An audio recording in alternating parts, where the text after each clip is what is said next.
you're gonna break into.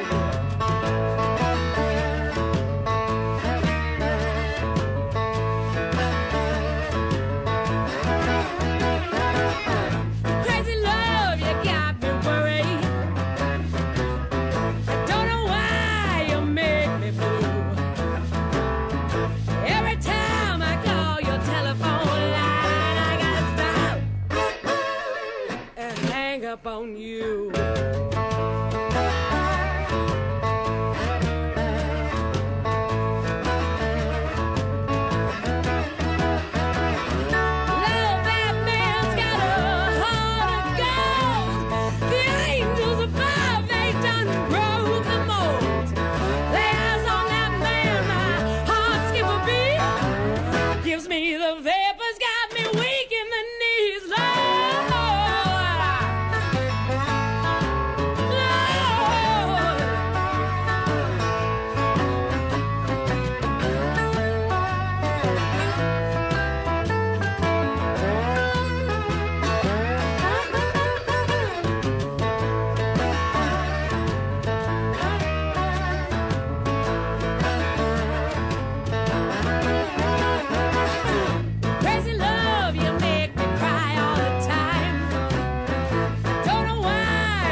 Time for Talkin' Boxing with Billy C.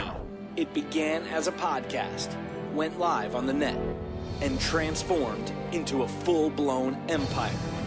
Across the web, on Fight Now TV, and on radio stations around the world.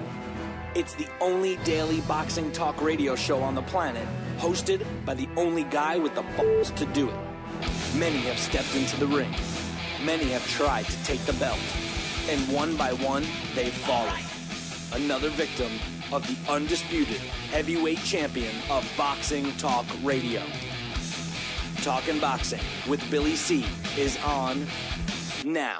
My style is impetuous, my defense is impregnable, and I'm just ferocious. I want your heart.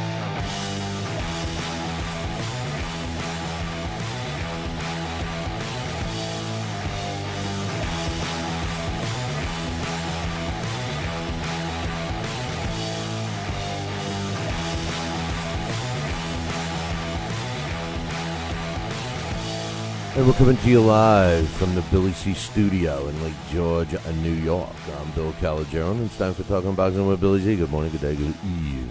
Whenever you listen, I hope you're doing all right. Got a busy show scheduled for today. But first, the show is being brought to you in part by Cat's Nationwide Luxury Transportation Service. If you're in the United States or someplace even in Canada, then you need to... And you happen to want... a limo driver. Let me start over. Break. Take two. Hey, if you're looking for a limousine and you're someplace in the United States or even Canada, and you happen to want a really hot driver driving you around, well, then you need to call Cat's Nationwide Luxury Transportation Service. That's right, 202-351-7496. Tell Cat that Billy C. sent you, but remember, she's my girl. The show is also being brought to you in part by... Ken Panera and Tomkovich, that's right. Check him out if you need a lawyer. He's the ones that keep my ass out of trouble. That is Ken Panera and Tomkovich. 845-221-4099 is the number. Let Ken Panera and Tomkovich knock out your legal problem. 845-221-4099. The show is also being brought to you in part by my friends down at the Halftime Bar and Grill, Route 9, South Glens Falls. Check them out. Great people. Fantastic food. Drink specials all the time. And... they got the secret Billy C. hot sauce. That's right. Only one guy's got it, and we have to shoot him after, expires. The deal expires. He goes. But ask Craig. If Craig is there, he's got the recipe. Check it out. 518-792-4869, Halftime Bar and Grill. And the show is being brought to you by the top-notch boxing equipment supplier. That's right, ringside.com. For all your boxing needs, check it out, ringside.com. Make sure you mention Billy C. to get the discount. at ringside.com. And when you, if you're a trainer or even a gym owner and you need bigger quantities, then drop me an email, Billy at talkinboxing, TALKINBOXING.com, and I will get you even better discounts with my guy. Yeah, I got a guy over there at ringside.com. So check it out, ringside.com. Anyway, busy show. What did somebody put, Novocaine in my coffee today? Busy show scheduled today. Alex Papali is scheduled to join us after he stops, tormenting me through emails, telling me, you're being too hard on Nonito Donaire. No one gets along with their dad, damn it. Yeah, I know. I know that for a fact myself, and I know from my own experience, but it wasn't just his dad, Alex. Come on, man. Come on. You see, Alex and me, when Alex is a big fan of a fighter, and I'm not, he gives me a hard time. I'll give you an example. He loves Nonito Donaire, obviously, so he's going to get on my case. And Sergio Martinez, see, for the longest time, if you go back and listen to the shows, for the longest time, I wasn't giving Sergio Martinez the credit that Alex felt he should be getting. And every chance he got, Alex would, throw a plug for Sergio. Well, now, I speak very highly of Sergio. Not that I didn't respect him before, but Alex hasn't said one thing about Sergio to me. Alex is on a crusade to make sure that I do what he agrees with. And remember, what the underlying problem is with Alex, right? Yeah, I know. He's the brother I never wanted. But that's not the only reason. The really underlying reason is the fact that Alex he just feels that only diehard boxing fans should be allowed to talk boxing. These marginal fans, these water cooler fans. We don't need them in boxing. Boxing don't need those stinking marginal fans. And I disagree. I think we need them all. I think that's the underlying problem, Alex. Why don't you just come clean, man? We'll see what happens with Alex. He's gonna be coming on. He's gonna be doing a blast from the past. We got a really good one, man, and it came out of the blue. And I'm all kidding aside. I hope Alex enjoyed doing some stuff on this guy, because this guy just reminds me of when I was younger, watching fights on TV, on regular television. And the impact that this particular guy made every time he fought on TV. His name was James Scott. We'll talk about him at the Blast of the Past. That's coming up in a little bit. Joe Santaliquido, the infamous Joe Santaliquido, will be joining us in a little bit as well. We got some people in the chat room, and Jay says he's got a suggestion. He says, if any of your listeners bring up the same subject twice in a row, then suspend them, because I'm tired of hearing the same damn emails. He's referring to Floyd. So, hey, listen, that's what I said. Everybody that can't stand talking about Floyd Mayweather, like me, trust me, I hate Floyd Mayweather. I really do. I don't like Floyd Mayweather at all. I give him credit for his accomplishments in the ring, but I don't like the guy at all. There's one reason why I do it, and that's because I get the emails. And I've offered to open a platform for anyone to express their opinion on this show. If I was, if I censored them, and if I took away the ones that were redundant or whatever, it wouldn't be fair. So I can't do that. I can't just, pick and choose. Now, what we can do is we can ask people to just stop with the Floyd BS. We don't care about Floyd. Most of us don't. The truth of the matter is most of us don't. I wouldn't be bummed out one little bit if Floyd never, ever, ever, ever stepped in the ring again. And to be honest with you, I would be even happier if I never heard his name again brought up. I mean, that's how much I despise him. Okay, so don't get me wrong, and don't misunderstand or misinterpret the fact that we discuss him and compare him. It's there because he's the guy that we need to compare. So, and yeah, I'm not going to mention the other thing he just put in the chat room, but yeah, there's a let's just say a handful, a small handful, like one, person that just will not give up the discussion on him. So, yeah, I hear you. I agree with you, and I do my best. That's all I'm going to say.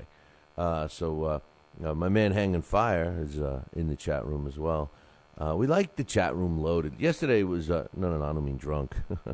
Yesterday it was pretty good, and it's tough in the early mornings. But anyway, coming up a little later, like I said, we got the infamous Joe Santaliquido. He's going to be joining us. We got some news to talk about. Some good news. It's been kind of a slow week, even though I said on yesterday's show I think that this year in general has been a really good one for boxing, I think, in my opinion anyway. Listen, I just want to remind you guys, do me a favor and vote for the time slot you would like to see us in. Either stay right where we are or make a move. It's important. We need to know what the majority of the people feel right now. Last time I looked, it was pretty much tied with the current time slot. And the slot that we took while we were in Las Vegas from 8 to 10 p.m. Eastern Time, both of these are tied. Last time I looked at 30% of the votes. And then close second is 6 to 8 p.m. Eastern Time at 20%. And then 7 to 9 and 9 to 11 p.m., both Eastern Time, came in third. And then bringing up the rear with 0, I say 0%, is 3:30, 5:30 p.m. and 5:30, 7:30 p.m. So do me a favor, take a minute, cast your vote, and do what you got to do. Huh? We need the info. And while you're at it, one of our columnists was, and she entered Sony, the Florida Sports Report. She entered some kind of contest, and if you get a minute while you're clicking easily for us, go into her column and vote for her. She's doing something with the something. Just vote for her. But anyway, I got an email. And I'm only gonna mention a little bit of it because I'm kind of responding on a one-on-one basis. But we got my man Jack wants to know why I feel, that David Rodriguez is a fraud. Now this is going back to several other shows. And I had been talking about the undefeated heavyweight, David Rodriguez. And, the reason why I say he's a fraud, Jack, and I don't know if you're a regular listener or if you just happen to have come across that particular show, whatever the case is. And I know this guy. I know his last name. I've heard of him. I've never met him, but he's been around. And I'm not going to mention his last name because I don't want to ruin anything for him. And his business, but the bottom line is Jack wants to know why I think David Rodriguez is a fraud. Well, I think the main reason I think he's a fraud is because he hasn't fought anybody, and he's like 30 wins and 33 and or something like that, 25 knockouts, 30 knockouts, some crazy, very network friendly fighter with a record. You know how we're constantly criticizing Deontay Wilder and his lack of opposition. Well, David Rodriguez is even worse. Now, as a person, I don't have anything against David Rodriguez, and he's certainly not a fraud as a person because, this was a guy that got shot in the neck during some kind of a robbery and altercation. I forget exactly what the situation was, but recently. And survived that and resumed his boxing career. So, and he's a drawer in Texas. But, I don't have a problem with him personally, and I don't have a problem with the business side of fighters just, padding their records. My problem is when I put my boxing purist hat on and you look at a guy like him with that kind of record, and I know damn well that he's going to get an opportunity. All he's got to do is keep fighting these no-name, literally. If you look up this guy's record and look at the opposition he's fought, very limited opposition. Owen, what the heck are you still fighting for? Beck, was one of the biggest names on his resume. I do believe he fought someone else a little more known than Owen Beck after Beck, but that's it. 2 out of 30-something wins. The sad part about it is the way boxing works today is this guy's going to get a shot. He's going to get a shot. I mean, he's going to stick with that blueprint and keep fighting, as Greg Haugen said, Tijuana taxi cab drivers, so to speak, and, get the shot. And I think it's ridiculous. Rahman did it. Look what happened to him. I mean, it's terrible. Chris Arreola, I give him credit for the first half of his career. He fought decent opposition. He got his world title shot, but he's following that blueprint right now. Demetrius Andrade following the blueprint right now. Deontay Wilder, big time, following the blueprint right now. So, I mean, that's why I say he's a fraud. And by the way, I'm going to be talking a little bit later on the show about a heavyweight who's not a fraud, who's fought really. I mean, we're talking about Carl Froch and Andre Ward is fighting the toughest opposition, of late in the last several years. Well, this young heavyweight, when you really start to look at his resume and see his last half a dozen fights, man, he's been fighting some tough opposition. And I tell you what, I'm one that's become a huge fan of this guy. And I'll be talking about him in a little bit. But first, I got to take a break. If you're in upstate New York and you need a trucking company, then you need Roselli Enterprises. Roselli Enterprises is trucking at its finest. They have it all. Dump trucks, dump trailers, walk-in floors, flatbeds, flowboys, tankers, loaders, and a full line of roll-off containers for any job, big or small. Roselli Enterprises is also the source for all your sand, gravel, and topsoil needs. Visit them on the web at RoselliTrucking.com or call 315-433-5115. That's 315-433-5115 and tell them Billy C sent you. Are you ready, America? Then let's get it on with Fight Now TV. It's time, fight fans. Your channel has arrived. All the fights, all the names, all the action.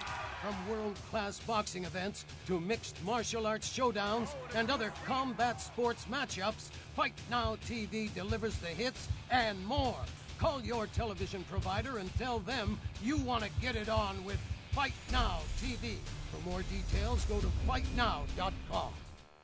We've got a great matchup tonight. Fighting out of the left corner is the #1 ranked contender. No, he is not. I'm sorry, but who are you? I am the ideal computer. I am programmed to provide only fair and unbiased boxing rankings. This fighter is the #15 ranked contender. Fair and unbiased boxing rankings? That's a new concept. Actually, it is not. The IBO has provided unbiased computerized rankings for many years. Well, we've still got a great fight tonight, folks. In the left corner is the #15 ranked contender. The IBO, the champion of integrity. Learn more at iboboxing.com. Check out BillyCBoxing.com now, or feel the wrath of the mighty mustache. Oh, that hurts. Why are you doing that to my face? I hate you. That's BillyCBoxing.com. Consider this your warning. As a young boy, all Billy C dreamed about was one day having his own catchphrase. And we're back. And we're back.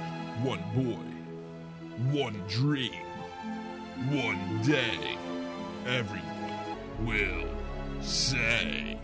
And we're back. And we're back.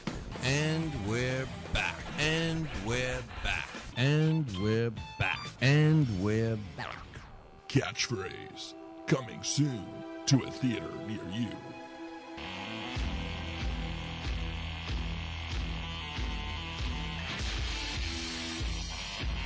And we're back. You're listening to the Talking Boxing with Billy C show. You're watching the replay on LDL TV. Glad you could join us. Speaking of LDL TV, man, do we got some stuff coming up. First and foremost, we got the big broadcast coming from Haiti. I'm going to be going to Haiti. I don't know if I should be happy about that or scared. It's like just stick to the main road, son. Don't wander off. By the way, don't mind that we have the militia, walking with you. Don't mind that. There's no problem here. But we're going to have some fun there, and then we got some other stuff going on in LDL TV. So stay tuned for some other shows that we're going to be doing coming up. And I know that there's one. I just don't remember what the date is. I'm thinking that it's early 2013. We're going to be doing a real special event And just hang tight. When I announce it's going to be one of these human interest stories that we're going to be doing a show in Georgia. Let's just say that. It's going to be in the state of Georgia, but a nice place in Georgia. Huh? What? There are no nice places in Georgia? Come on, man. I heard that there is at least one, and that's where we're going to be going. But not the strip joint that Floyd went to. No, we'll find a better one than that. No. Not that I frequent those places, but... anyway, Hanging Fire is making fun of my shirt, man.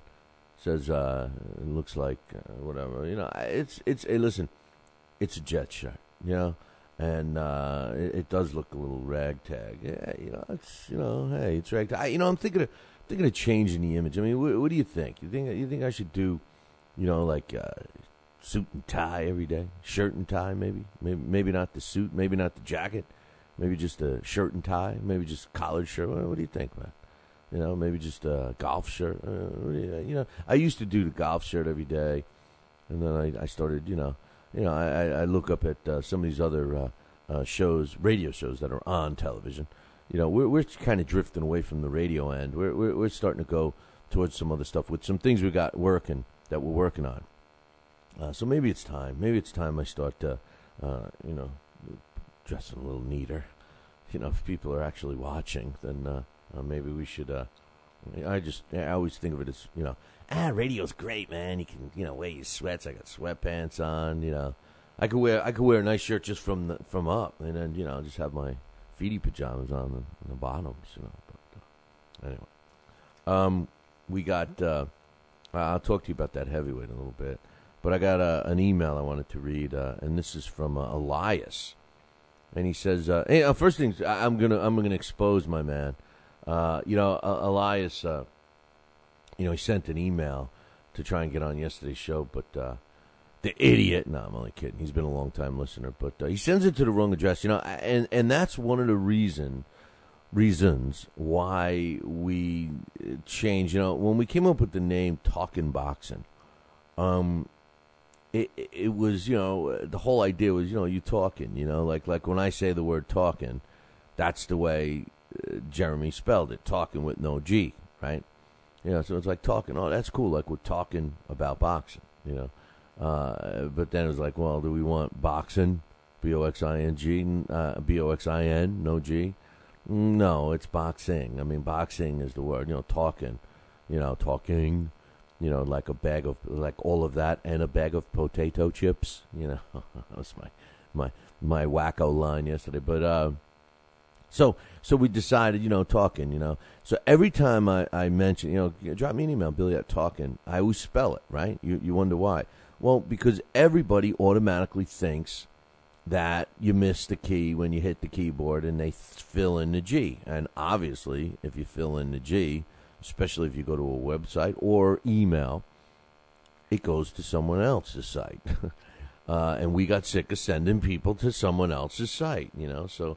We got away with it. So we went to BillyCBoxing.com.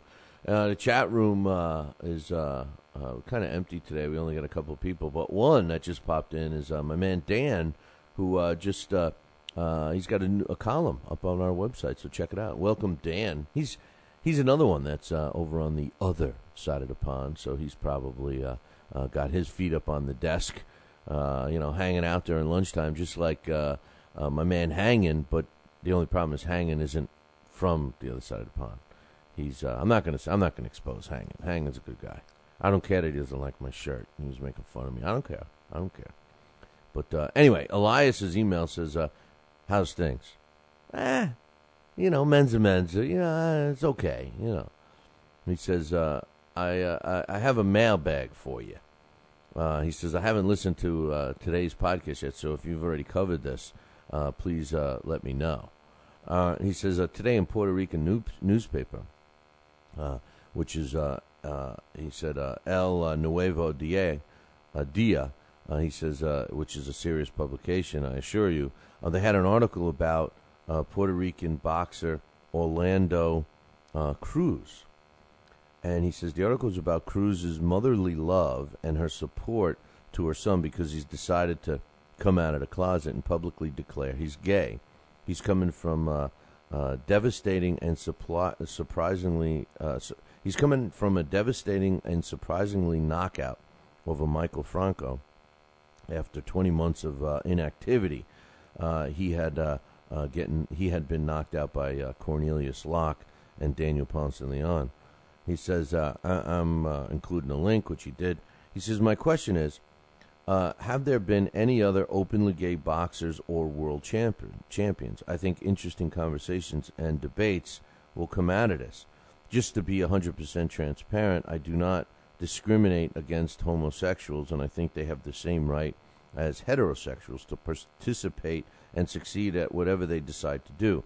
I just thought this was a cool story to share with the community and want to hear what others think. Also, if it's not too late, I would like to show on as late as possible during the day. Hey, Elias, go cast your vote, man. Cast your vote like everybody else, man. Stop trying to use your email as a way in to cast. So why you want me to go cast your vote? I can't do it, Elias. Go cast your own damn vote. Anyway, as far as the other part of the emails, first of all, I want to agree with Elias and go on record as saying I too do not discriminate against hey Porky, but I don't discriminate against any openly gay or homosexual, whatever you want to call it. The gays, the fags. No, I'm only kidding. With that. I don't discriminate against them either at all. And I also believe that, as a matter of fact, and I know this is a political issue, and I certainly don't want to get into that with Alex coming on in a little bit, but I also don't see a problem why they can't get married. Why people are so against gay marriage, and I don't want to hear the religious thing, because everybody believes in their own religious beliefs, how their God or whatever they call them. In their religion or their belief is portrayed and whatever. That's their thing. It's okay with that. I say, and I try to make light of it. If two gay people decide to get married, I say let them get married. Who cares, man? What problem is it for me? And as a matter of fact, I want them to have the same problems that heterosexuals have when they get married. Like divorce and splitting up things. And, like right now, if a gay couple decides to live together and have a relationship long term, if they're not married and they decide to split up after 10, 15, 20 years, they get to just walk away legally. See ya. I'm taking Fluffy the cat and I'm going. You can keep the pink slippers, But no. Not if they were married, they wouldn't be able to do that. And I hear people actually say, well, why should they get a tax break? A tax break? What are you kidding me? It's comical to me. I agree with Elias. I have no problems with it at all. As far as his question goes about being openly gay, Orlando Cruz happens to be the first boxer to come out while he was still active fighting and admit that he was gay. There have been many other fighters that have been gay and have admitted the fact after their boxing careers. One of the most famous is Emil Griffith, former multi-division world champion and Boxing Hall of Famer. His book, 9, 10, and You're Out, written by my man, not Ross. Oh gosh, I'm sorry, I can't even think. I'm starting to lose my mind. I think, because this guy is he wrote Al Bummy Davis's book. Ron Ross, Ron Ross. He's a great guy, and he wrote that book about that, and that was put out I think about 2 years ago. So no, he's not the first one, but I will tell you what I'm against, Elias. I'm against the fact that hey, Dan's in the chat room. Let me give you a little hint. If you have an account on the BillyCBoxing page, not just logging in here, if you just take a minute and create a username and password, it won't keep kicking you out like it does. For some reason, the chat room, if you don't have an account with the site, unless you're typing every second, it kicks you out. Like the timeout is after a minute or two. So if you want to avoid keep dropping yourself, Dan, do that. He's a great reporter, a very good writer, and he just wants to everyone to know that he just found his way to the chat room. So apparently he's not that good navigating on a computer, although he can write. The kid can write, but anyway. And he's got a good collection of hats, too, in case you wonder. But anyway, my man Elias, the thing is this. I think that what bothers me about this situation isn't about the fact that Cruz came out and admitted it. And I also like, and I didn't get a chance to read the story, but I'm definitely going to with the links you sent me, so I appreciate that. Especially since the parents support. A lot of times parents don't, which is ridiculous. But what bothers me about him coming out is the fact that the media is making such a big deal of it. And I understand historically, I'm sure the gay community is happy that he came out and he's involved in such a manly sport and still feels that he can be himself. I think that's all positive, and I'm sure the gay community feels that way. But what I don't like is that they're taking advantage of that because it's a story. And, some of the things that are going to happen now is he's already been on HBO Real Sports with Gumbel. And, they're going to be airing that right away. Should he win this weekend, he's going to be elevated to an HBO spot. I mean, and it's not because of, and I'm not knocking his boxing ability because he's clearly a contender, but he's not being elevated to HBO because of his performances. It's because of his sexual preference, and that I have a problem with because to me, I just. It's like in anything. Let's take the president, for example, in the United States. If I'm elected president, I want to be elected because people think I'm the best guy for the job, not for some other reason. Are you ready, America? Then let's get it on with Fight Now TV. It's time, fight fans. Your channel has arrived. All the fights, all the names, all the action. From world-class boxing events to mixed martial arts showdowns and other combat sports matchups, Fight Now TV delivers the hits and more. Call your television provider and tell them you want to get it on with Fight Now TV. For more details, go to fightnow.com. Broadcasting in all corners of the globe, on the web and radio. He would scoff at a stretcher, that man, I would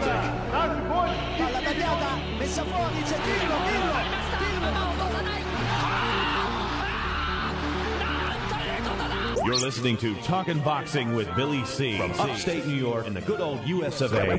Boxing is here to stay because we are here to stay. The best 2 hours of boxing talk on the airwaves. Hey, fight fans, check out KOFantasyBoxing.com. KO Fantasy Boxing is boxing's only trademarked fantasy game.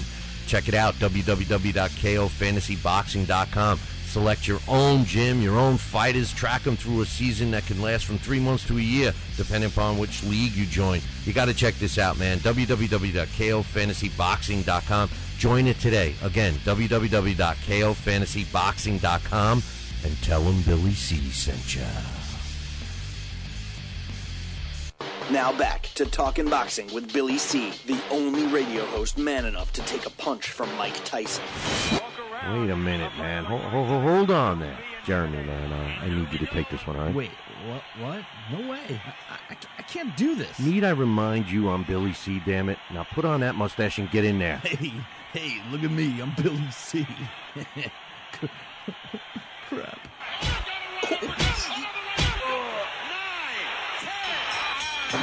The undisputed heavyweight champion of Boxing Talk Radio. It's Talkin' Boxing with Billy C. Test 1 2. Test 1 2. My fellow Americans, good evening. Welcome back to Talkin' Boxing with Billy C. It's great to be here discussing the sweet science with everybody. I love boxing. I love talking boxing. That's what I do. Bill. Wait, what? Bill. What? Why are you interrupting? Yeah, Wait, what? Wrong. What's wrong, the problem? Billy, What? C. I did not have... We're gonna have to ask you wrong to speech. leave. What do you mean wrong, Billy C? What's going on here? Fine, I'll go. I just wanted to talk some boxing on tpsradio.net. That's all I wanted to do. I don't need your damn show. I'll get my own talking wrestling with the other Billy C. Yeah, that sounds good. Yeah, I've always been a Hulkamaniac anyway. Broadcasting live, brother. Welcome back to Talking Boxing with Billy C. on the mighty tpsradio.net, brother. What you gonna do, brother?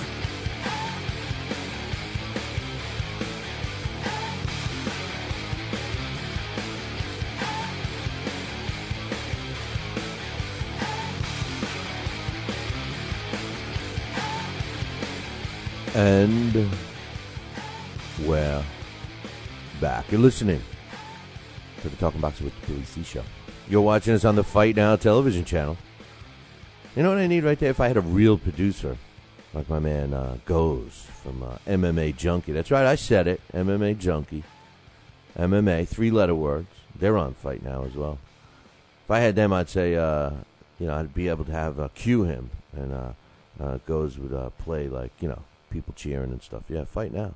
I want to welcome the Fight Now audience that's just joining us like they do every day, Monday through Friday, from 6 to 7:30 a.m. Eastern Time. And if you don't have Fight Now on your sports channel lineup, well, then you need to call your local television provider and tell them you want Fight Now right now. It's that simple. If you call and ask, you're going to get it. The only thing they don't have yet is on DirecTV. And, I was like, I was thinking of switching to DirecTV, but... Anyway, for all the information about the channel, visit their website, www.fightnow.com. But, I just asked Hanging Fire, since he was making fun of me, making fun of me shirt. I figured, I said, hey, are you a Cardinals fan? He says both baseball and the NFL. First of all, I can't stand anything from Missouri. And, except for the Kansas City Chiefs. I like them.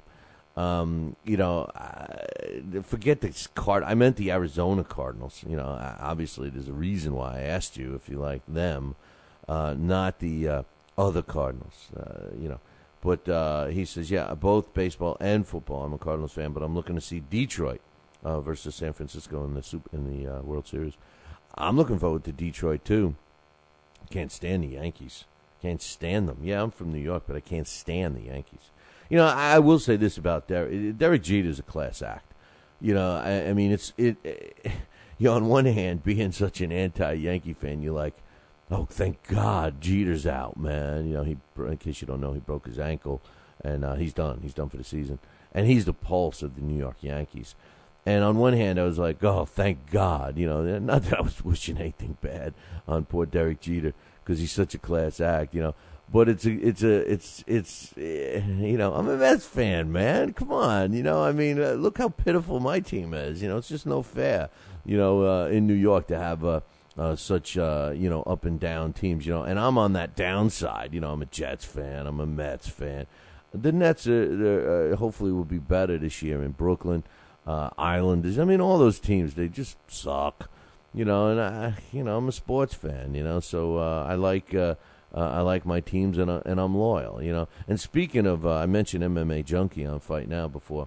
My man George, gorgeous George from MMA Junkie. He's a big 49er fan. I emailed him today. I don't know if it was yesterday or today. And I said, what happened, man? The 49ers let us down, because I'm a 49er fan myself. I like the Niners. And I said, what happened, man? They let the Giants beat them. Do you realize what that does? And he's like, well, and he's taking it all easy. Well, it's not so bad, better to lose now. He's one of these fans that look on the positive side of things all the time. What the hell is that about? Try being a Jet fan for a while. You become negative. You'll become a disgruntled Jet fan just like myself. But anyway, that was the email from I don't even know what I did with it, from my man Elias. But I just on the Orlando Cruz thing, I'm glad he came out. The bottom line, I'm glad he came out. I have nothing against people who choose that lifestyle at all. zero. I mean, zero issues with them. I just wish that the media treated them, from people that are gay, especially my friends that are gay that I know. The most important thing to them is just like some of the other issues that minorities went through when they first came to this country. I mean, I'm Italian. Italians did it. Every group, of course, African Americans. You go through a time, a negative, a black time, when there's prejudice against you and what have you. And I understand that there's a lot of prejudice towards the gay lifestyle, but I believe that from what I know, from what my discussions with my friends who are gay, tell me that the most important thing to them is just to be looked upon as regular, normal. Maybe it's not normal for someone else, but it's normal for them, and that's it. They don't want any special treatment. It's like when you see a person that's physically challenged. A cripple, a crip. And they belong to the Crips. But you see somebody that's physically challenged, and a lot of times they want to do things on their own so bad. Now there's even prejudice towards some of these amputees that are missing limbs, specifically legs, and they came up with that new artificial leg. It kind of looks like a spring, and they're running and competing, and now the regular runners with two legs are going, it's not fair. They got better legs than we got. They just want to be looked upon as normal. And I think that is what we owe them. Not that we owe anybody anything, but just society in general owes them the equality where they should be able to do what they want, like we could do what we want, or whoever can do what they want. You know what I mean? And not make a big deal about it. Like Orlando Cruz, it's great that he came out. I think it's kind of classless that HBO immediately does the interview with him. HBO immediately lays an offer on the table. Hey, you can come fight on us.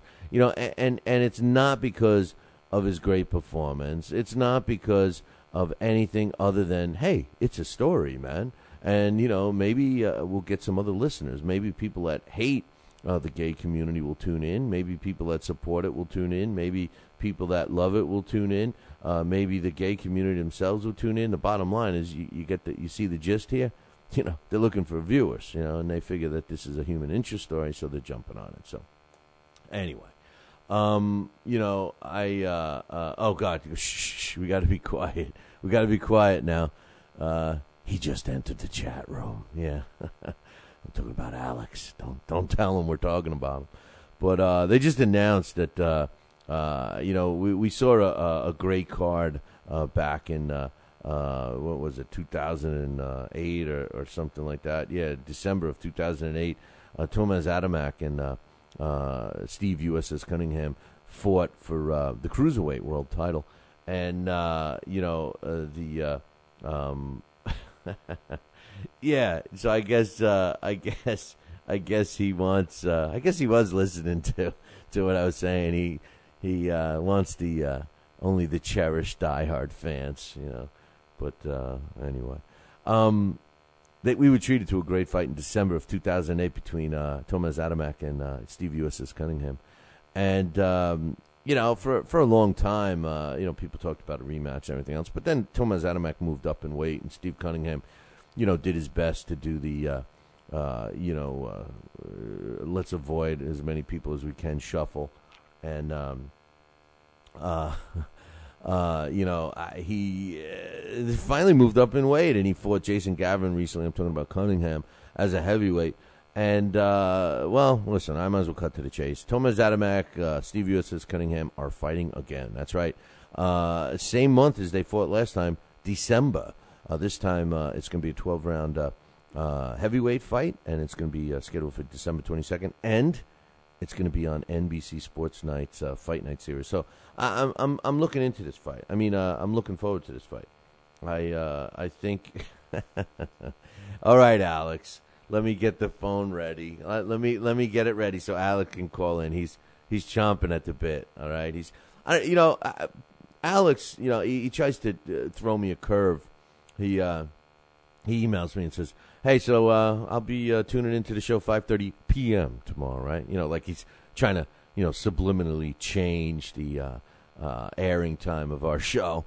Because it suits him better at night because he's a night guy. He's probably still up from last night. But anyway, Thomas Adamek and Steve Adamek-Cunningham, great fight for the first one, and the second one should be good too. Kathy Duva from Main Event said, "Hey, we all enjoyed Bam Bam Rios and Mike Alvarado this past Saturday, but do yourselves a favor. Don't cast your vote for Fight of the Year yet, because on December 22nd, you very well may have a better slugfest than what we just saw." Wow, that would be fantastic, especially with the bigger guys. Come on, call in now, Alex. We're all ready for you. And we want to, I'm looking forward to this. He's saying rush hour traffic. You're not going to hear any rush hour now. They're rushing to get into the bathroom and the shower. That's about it. But remember at the beginning of the show, I was talking about, we had an email, and it was asking me about David Rodriguez and why he was a fraud. And I said, these kinds of guys. Well, there's a world-ranked heavyweight now, and he's a contender. And, he's undefeated. He's 15-0 with 7 knockouts. He's a Philly fighter. And he's currently the USBA heavyweight titleist. And he's fighting again December 8th. And where I'm talking about Bryant Jennings, Bye-Bye Jennings. And he's fighting again. And it's December 8th. And this time, they have him, Alex, I'm having trouble with this damn system again, so I gotta just hang tight, Alex. I hate this computer, and the truth of the matter is I have another one that I just haven't had a chance to replace it with. But anyway, Bye-Bye Jennings, Bye-Bye computer, Bye-Bye Jennings is 15-0 with 7 knockouts, and talk about a guy that's faced some quality opposition. I mean, in the heavyweight division, is there a young fighter? Really, I mean, I would say forget the young fighter, but, excluding guys like the Klitschkos and fighters that have been around a long time. But how many other fighters with 15 fights or their first 15 fights, or better yet, how many fighters that have 25 fights, let's tack 10 more on, that have faced tougher opposition than Bryant Jennings has? I mean, this guy, it's almost like the people that he works with, Main Events, it's almost like they're trying to see, how good he is, and not only are they trying to see it, but they're cherishing it. They are putting him in with some tough opposition, and I love it, man, because you know why? Bryant Jennings is getting better and better and better. And this is a kid that, by fighting in these tough fights, now don't get me wrong, you don't want to feed a young fighter to tough fighters and say, oh, well, he's learning. No. They're doing it right. They did the first tough fight that he was in, really he had 2 back-to-back ones. The first one was against the Brian, Freight Train Brian. And that they had to save the day, remember? A fight canceled, and these 2 guys were supposed to fight, and they're both undefeated at the time, and they're both local, and they were going to fight each other at some other time down the road, so they agreed, and they get in the ring. One had 13 fights, I think one had 11, something like that. And they fought, and Jennings won. And that was really the first time we saw him on a big stage. Big meaning television. And then they immediately put him back in with Sergey Lukaevich, and he knocks him out. And then they put him in with a slugger, and he knocks him out. Oh well, no, that one went the distance. But my point is that he's getting better and better. I mean, his conditioning is great. I mean, nobody ever said anything negative about his conditioning. But my thing with him is that his size, he's a little small, but he reminds me of Evander Holyfield. and I'm talking about Evander Holyfield when he first got into the heavyweight division. If you go back and look at some footage of Evander, he wasn't, as big as he is now. He was, his physique looked just like Bryant Jennings. And he had that same kind of a style. He was able to dart in, dart out, almost like Michael Spinks when Michael was very awkward. Try again, Alex. Try again. Michael Spinks was very awkward when he fought. And he used to dart in and dart out, and every punch looked like it hurt him more than it hurt his opponent. But I think that Jennings is a combination of Michael Spinks and Evander Holyfield.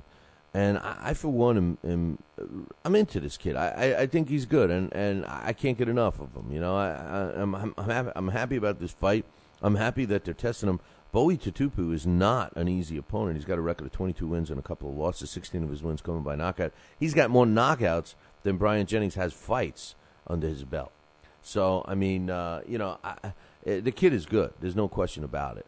The kid is good. But speaking of kids, joining us right now, Alex Pally.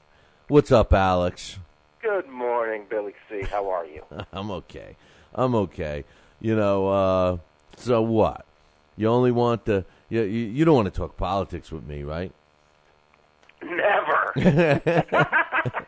You certainly don't want to talk politics with me. But you are a little uptight with me about Donaire, huh? I'm being a little too hard on your idol, or what? Yeah, I think so. But like you said, he's somebody I like, and I'm sure if I was a big football fan, I know I wouldn't like the Jets. So we'd probably argue about that too. Alex, as long as listen, man, we wouldn't argue at all if you were a football fan, unless one of two teams was your team.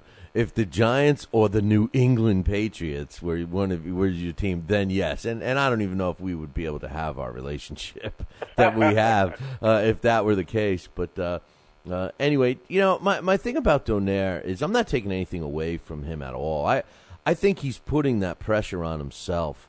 People, they mentioned it prior to the broadcast on Saturday, that he set his standard so high for himself that even in mediocre performance is always looked upon as being bad.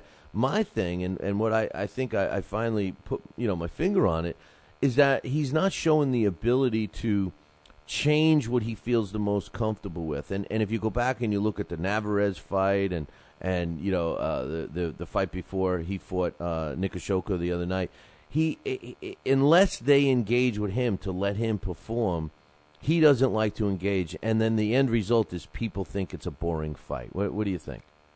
I think to some degree that is true, but I'm not sure that was exactly that was the case with Narvaez, but I'm not sure that was completely the case the other night, because I think there were times where Nishioka did finally start engaging him towards the end, and when he did, that's when Donaire really started connecting heavy.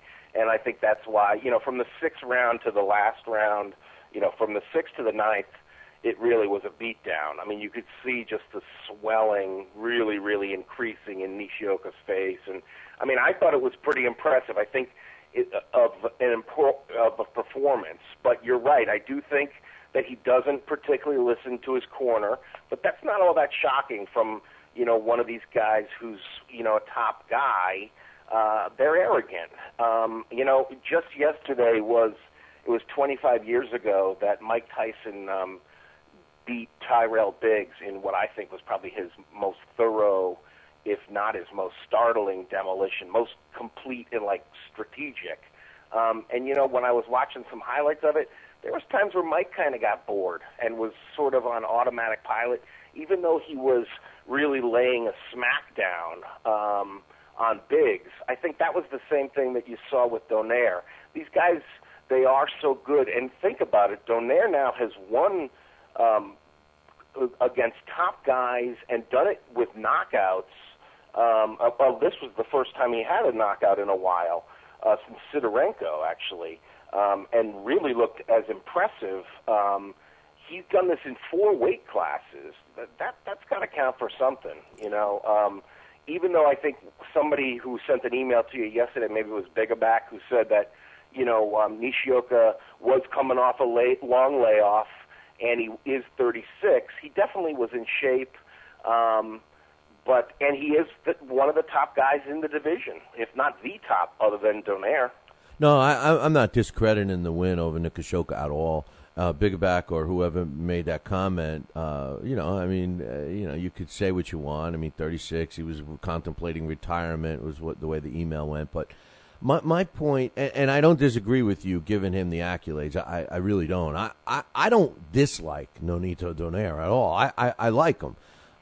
There was two issues I had. One was that, and you're right, when they reach that arrogant stage or when they start believing their own press clippings and stuff, they become divas, they all do, but... Yeah, and I think to some degree it's the kind of sport that you kind of need to be, maybe, to some degree. No? Yeah, but not, what separates truly the great fighters... All right, even, everybody hates us to mention him, but I'm going to, anyway, Floyd Mayweather.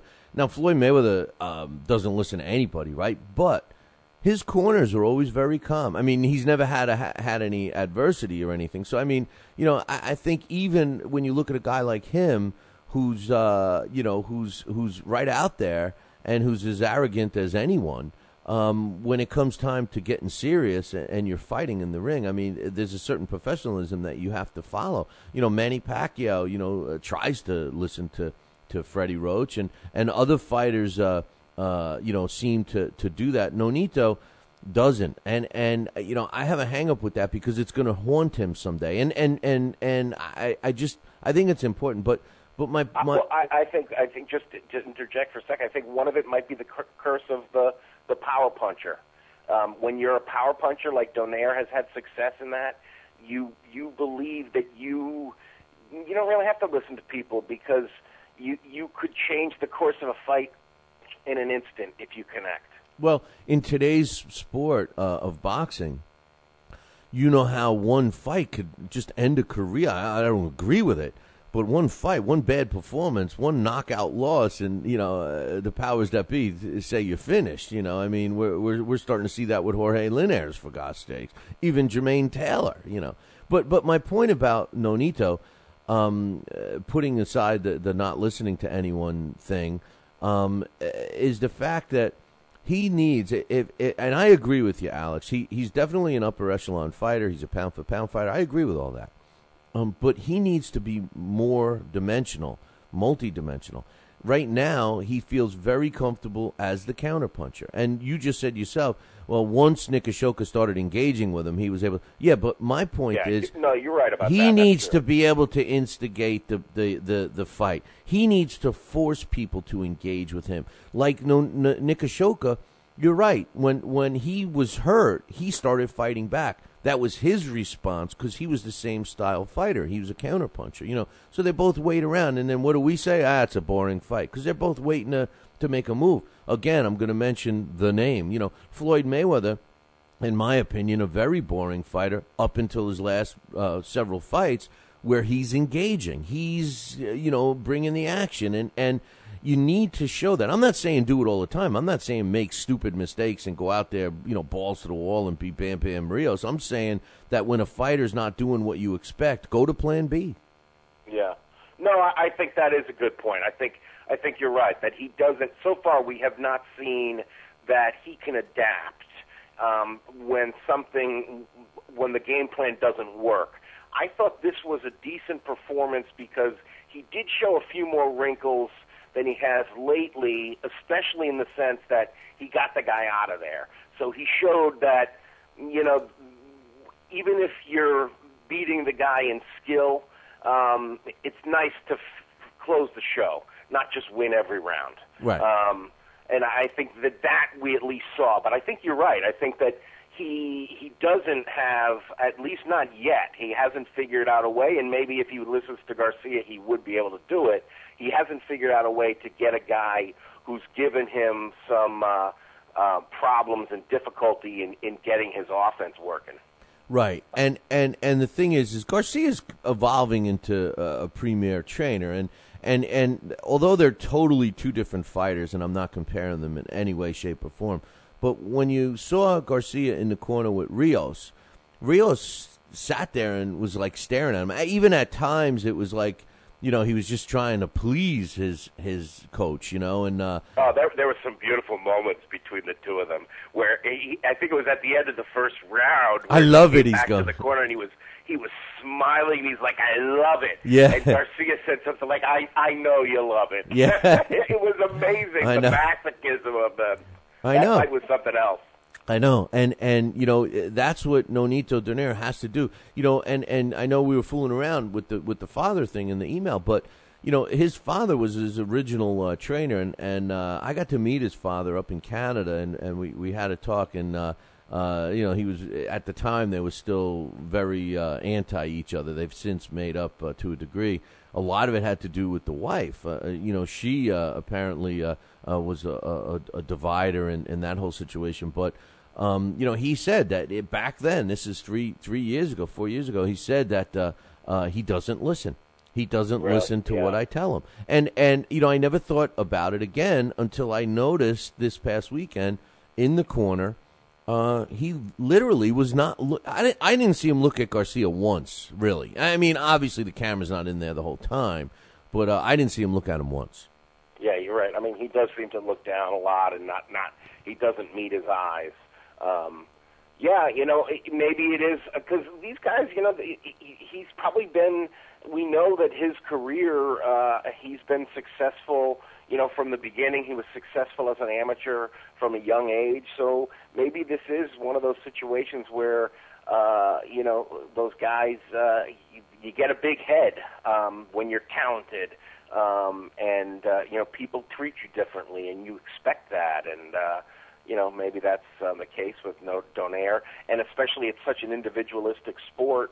There's more personalities like that, but you're right that there's examples of the exact opposite. Somebody like Rios or even a Floyd Mayweather who do see it more of a partnership or a team thing when they're in the ring.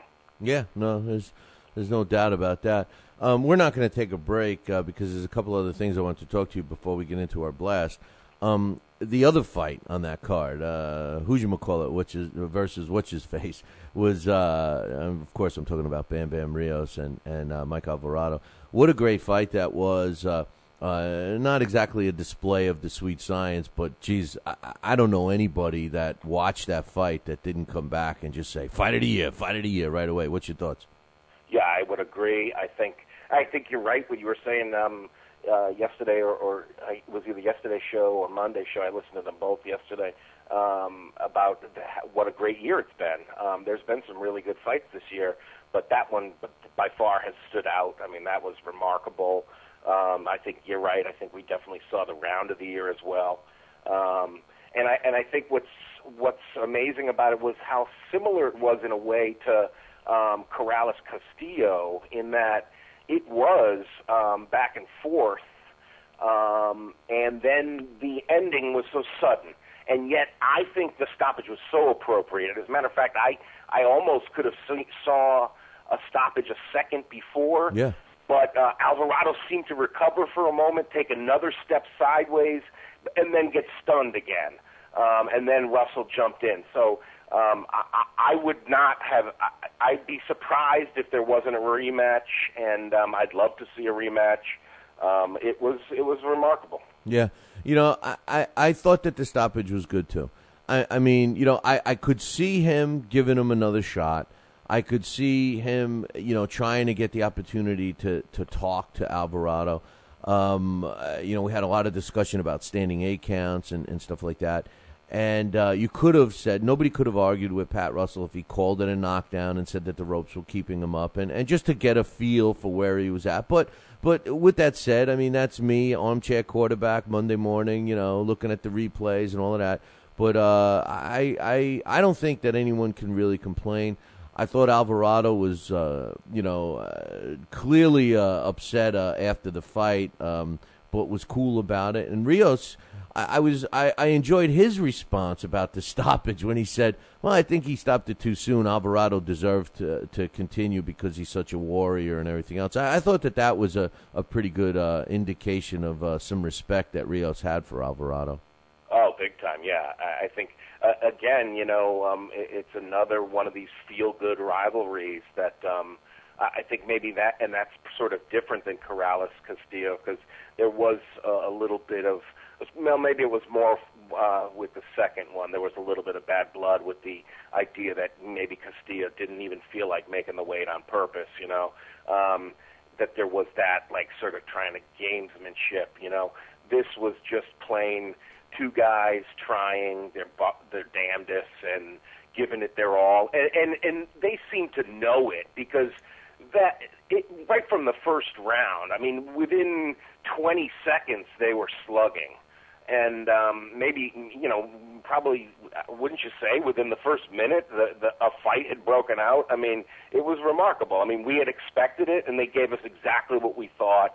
And I think neither one of them, I don't know, it was really a feel-good night, I thought. Even the contrast in the styles and what we were seeing in the two different bouts, I thought was interesting. That's why I didn't mind the periods of sort of what some people thought of tedium, where there wasn't anything going on in the Donaire Nishioka fight. I thought, in contrast, I think that's one of the reasons why people thought it was so boring, because we had just seen an all-action fight. Donaire Nishioka wasn't as boring as I think as people thought. It's that they had just seen one of the most incredible things of the year. Right, exactly. And they were saying that during the broadcast, like, people are booing, but how do you top what we just saw? I Exactly. mean, it's hard. And the thing is very rarely do fights live up to the expectations, and obviously Rios Alvarado did. But we all knew it would, because, quite honestly, both of the fighters are limited with their skills. I mean, they only know one thing. Their defense is their offense, and they slug, and they have heart, and somebody's going down, and that's the way both of their careers had went, up to the point where they met each other. Rios... Yeah, it was, I mean, didn't we see the same thing earlier? Was it Soto Urbano Antione was the same kind of a matchup where we knew it was going to be a slugfest like that, and it was the exact same thing. It was, for as long as it lasted, it was a shootout. That was this year too, wasn't it? Yeah. This year, quietly, like I said yesterday, it's been a solid year, and it's finishing very strong too. I mean, we got the Cunningham Adamek fight coming up, and obviously this weekend there's a couple of good fights going on, and you got Klitschko fighting again. I mean, it's just a lot of stuff. I thought the Butte-Frach fight was a really good action fight. That was a great fight for as long as it lasted, and we're going to have that early next year. I mean, listen, people always say, "Oh, boxing's dead, boxing's dead." It's not true. What's dead is the frequency of it being available, and that's my big hang-up with some of these promoters that worry too much about greed, and they walk away from webcast. I think webcast should be free, and they could fill that void, and I think it would only help the sport a lot more. But one last question I wanted to ask you before we get into the blast, which is I'm excited about, dying to hear your take on it. But bye-bye Jennings, Bryant Jennings. We all know who he is out of Philly. He's undefeated heavyweight. He's currently the USBA heavyweight champion. He's only fought 15 fights in his whole career. He's 15-0 with 7 knockouts. They just announced that he's going to be fighting Bowie Tutupu, who's another very good fighter, 22-2, I think. This kid, Alex, has, we got turned on to him when he fought Brian Freight Train Myram, Freight Train Brian. And, this kid, busted onto the scene then, and he fought Lakaevich, and he's fought that other knockout puncher. And I love this kid, man. This is the anti-soft schedule. This is the what I call the fighters following a blueprint and road to a championship. Could this guy be really the best American heavyweight we have? I mean, does his resume point to that? It certainly suggests that he has that willingness to stay busy, something that you're right, we don't see from heavyweights too often, and to keep challenging himself and taking on difficult opponents, having a tough schedule. To Tupelo, is that going to be on a NBC Sports show? Because Jennings has been on those NBC shows, right? Yeah, apparently this is the one before the Adamek. Not the fight before. It's a card before the Adamek. It's scheduled for December 8th. They're saying that it's on on NBC Sports. So, yeah. Wow, that's cool. Yeah, see, slowly, I think maybe we will see some, American titles. I don't know if they're, going to be like Klitschko threats, but at least Povetkin threats, that's for sure. I mean, I think it's just a matter of time before a Seth Mitchell, a Brian Jennings, one of those type of guys gets that belt from Povetkin. Unless once they make that matchup, I think he's there for the taking. And then, we'll have to see what happens if they fight a Klitschko. But, because it's, what's his name there? Vitaly is not getting any younger, None of us are, Alex. If you are, I want some of that, But the thing is that what bothers me, forget Povetkin. What bothers me. Well, he's the other name with it. No, I know. You know what I mean? I totally know. That's what matters. No, I totally understand. Badly. But what bothers me, and the reason why I said forget Povetkin is because he bothers me. But what bothers me more is you take the two big names, at least in my opinion, right now in American for American heavyweights, and it's Seth Mitchell and now Bye Jennings. Or even you could sprinkle in, yeah, I was just going to say you could sprinkle in Chris Arreola. But what we really would like to see, what boxing really would be, beneficial to have happen is for them to fight each other. To fight each other and get those fights. But unfortunately, that's not what happens. They'll fight their opposition. Seth Mitchell is fighting Jonathan Banks. I'm not taking anything away from Jonathan Banks. Jennings is fighting Tutupu, which I'm not taking anything away from Tutupu. But they're not fighting each other. So obviously their sights are on the same thing, either a Klitschko or Povetkin. So that's my problem. I just think that I wish there was more of these fights where they fight each other, and likewise, I wish there was more opportunity for them to make the money to do it. Because right now, their argument could be, why should we take that fight and not make any money when we can get the fight we really want? Right, and I think the other thing is, let's remember what you're talking about essentially would be like a little mini tournament at heavyweight. An American tourney of American heavies, and let's look at just the recent past. The two times where that's been done in the bantamweight division and the super middleweight division, what happened? We were left with several different guys that emerged looking to be, the top guys of the division. It didn't just leave one champion.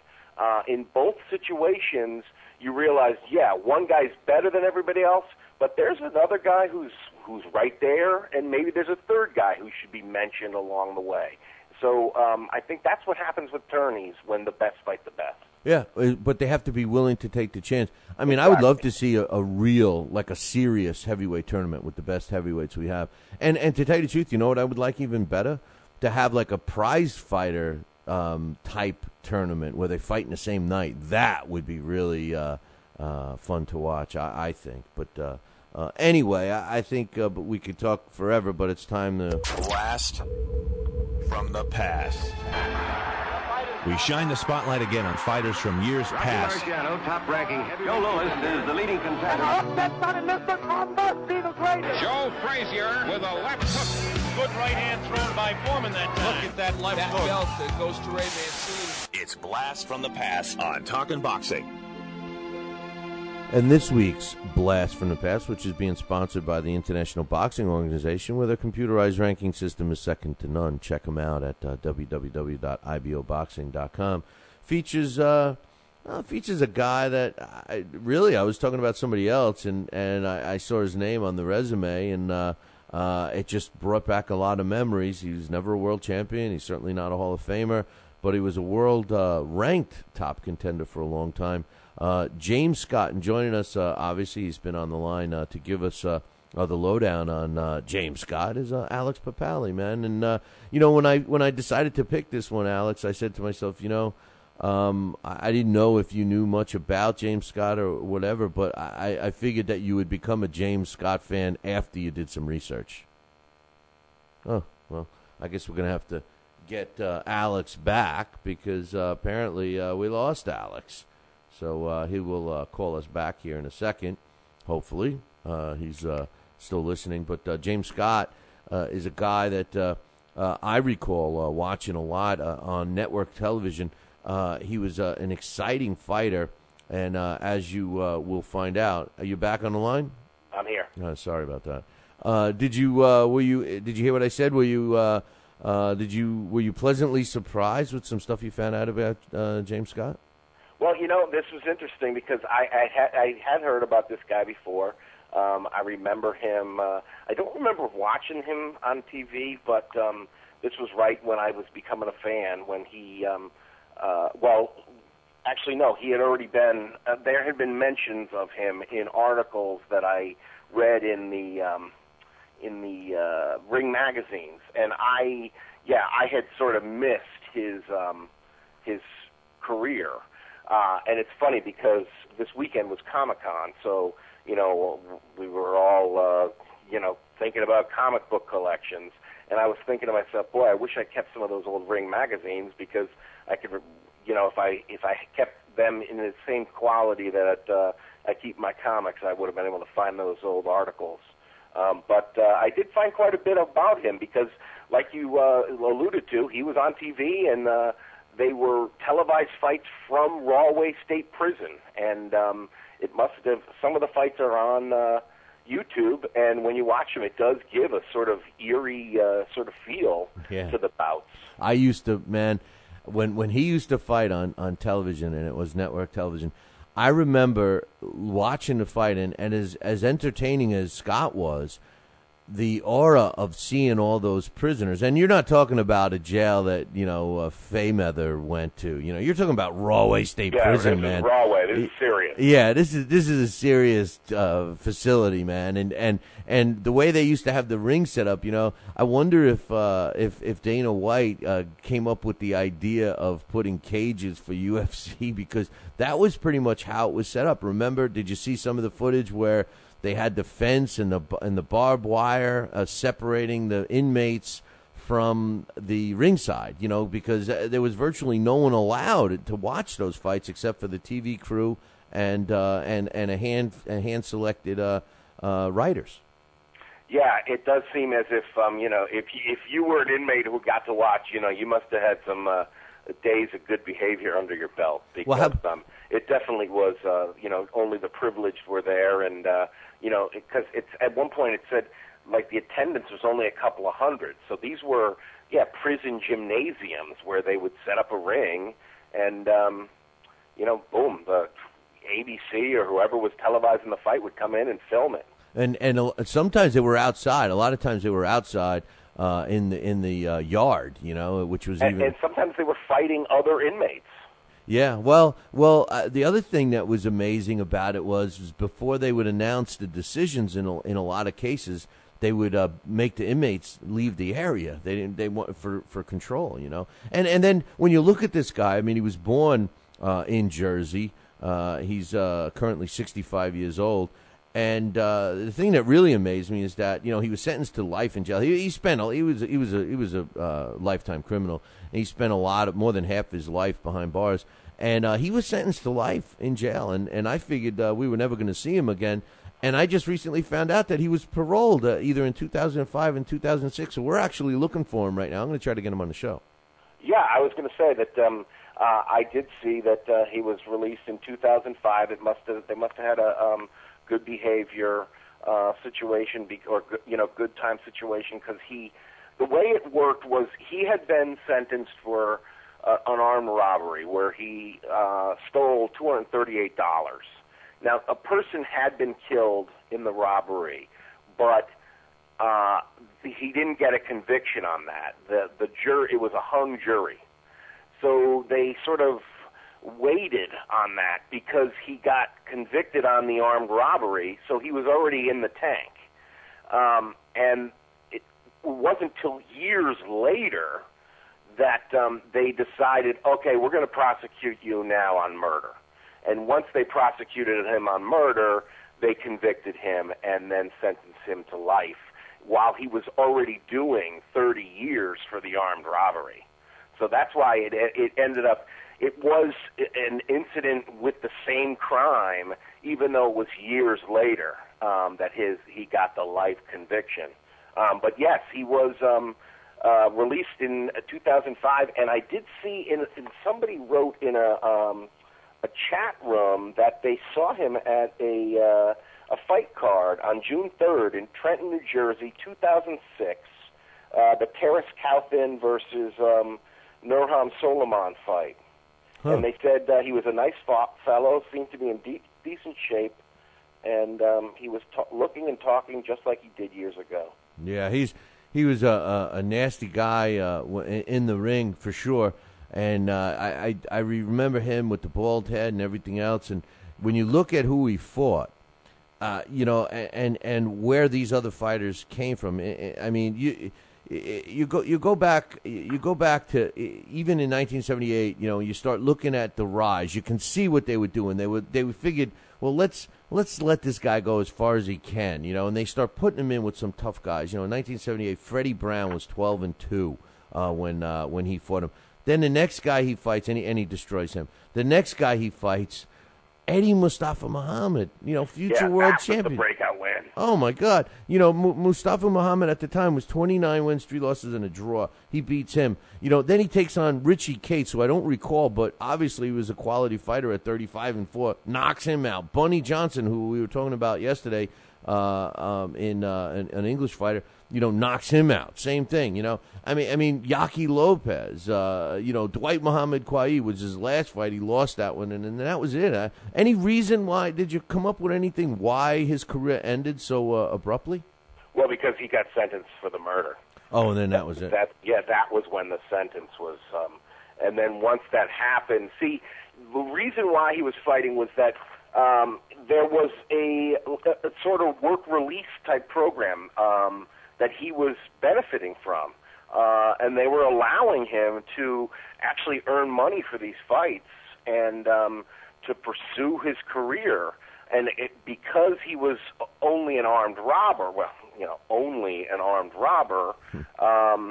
it was, a little more palatable to everyone involved. But once that conviction changed and he had the losses, the loss to Jerry Martin as well as the loss to Kawi, it seemed like enthusiasm for letting him, headline fights really seemed to dry up. But you're right, he was a very exciting fighter, and that fight with, at the time, Eddie Mustafa Muhammad was actually Eddie Gregory, and it was like a real-life Rocky story because Eddie Mustafa Muhammad was just really taking the fight as a stay-busy fight, and the fight went from a 10-rounder to a 12-rounder just a few days before. So they really were sort of just thinking, Eddie Gregg will come in here and just box a few rounds and stop this prison guy. He won't have the stamina. Most of his sparring was only 4 rounds with inmates because they couldn't hang with him. And he used to do like 1,000 push-up a day. He would do them in 60 sets at a time. 60 reps at a time. And I tell you, Bill, the one big thing about his career that it really says something for the Spartan monastic lifestyle of being locked up, because when all you can do is train, you could be a pretty decent fighter, I guess. Yeah, well, a lot of these guys, Ron Lyle is another one that comes to mind. When you looked at their physique and the amount of what they're able to train, when they're not in the yard, if they're in their cell, what are they doing? They're doing push-ups and sit-ups, and these guys just looked like they did push-ups and sit-ups all day long. And James Scott used to be, this was an intimidating guy. I would think that, not only am I looking at an intimidating guy? But I'm seeing all the jail around me. I'm seeing the barbed wire. I'm seeing the other inmates cheering him on, and I'm going there to fight him. I mean, he automatically was the home team every time he stepped in the ring. Oh, definitely, yeah. And I think Eddie Mustafa Muhammad probably, that probably sunk in somewhere along the way in that fight, because Scott really was in complete control throughout. He swarmed all over him and had Eddie Mustafa dazed and befuddled, and he was actually hanging on for dear life in the 12th round. It was Rocky-esque in that sense that, here's this Eddie Mustafa Muhammad in the Apollo Creed role, thinking this is going to be an easy fight, and in the last round he goes life or death with this guy who James Scott was very worried that he wasn't going to have the stamina to go past 4 rounds going into the fight. And I tell you, the thing that was fascinating about it, the guy is the last fight of his career against Dwight Muhammad Qawi, they had that fight in Rahway State Prison, and Qawi was also an ex-con armed robber from the same prison.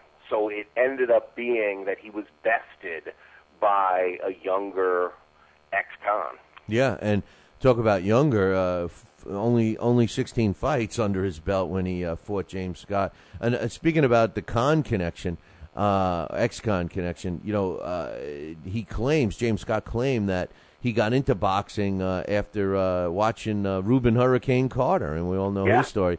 And he actually sparred with him. Yeah, well, Carter... I talked to Reuben Hurricane Carter. He lives up in Toronto now, and we were trying to get him on the show, but he's become very ill. He's very sick right now, so he's focusing on trying to get healthy. But James Scott, have you found what he's doing today? I mean, the only thing I found is that he was paroled. I know nothing else. Yeah, that was the closest I could get to him, was that mention in 2006, and it's in the Cyber Boxing Zone message board. But I did look on Facebook, and nothing came up. I was thinking of maybe emailing Johnny Boz. Maybe he would know.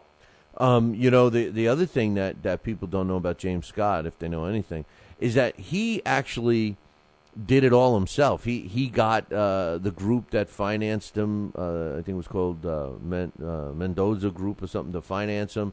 For the early part of his career, he sold himself. He went to the prison officials and told them he wanted to become to continue his boxing career and all of this stuff, because he had fought, prior to his incarceration. But, all of this was done on his own. He got into the sport by watching fights on TV and decided he wanted to do that. I mean that part of it is also pretty intriguing. It's too bad he wasn't able. It's too bad he was in jail, because this is a guy that seemed to be definitely on the path to some kind of title. Oh yeah, and I think what we see is just like with Reuben Hurricane Carter. I think that maybe it was being in the wrong place at the wrong time, making some very bad decisions, doing some violent things in the youth, but making up for it with the rest of one's life. That's one of the things about prison that we hope it's there for, is rehabilitation for some people. And I think it would be very interesting to see what he's doing now and to talk to him, because some of these articles, it really does seem like he just was an interesting guy. This was the quote I was looking for here. Here, this is Scott. My image as a public figure is not good because I'm in prison. I know that. But think back to when there was a mass exodus to the West, when they found gold out there. The gold was in the streams. The gold was in the mud. That's what people in the prison houses are like. People here write, people here draw, people here sing. These are the dirtiest places in the country, the prison houses. But that doesn't mean there aren't people here who can do things. Oh, it's a very true statement, and when you spend I don't care what you are, unless you're mentally disturbed, you spend 30 years behind bars like James Scott did in his life. you're going to become a changed man. I mean, whether it's the prison rehabilitating you or whether it's just the fact that, you just are not able to do things that we all can do, it definitely has you got a lot of time to think about things and put life in perspective. Yeah.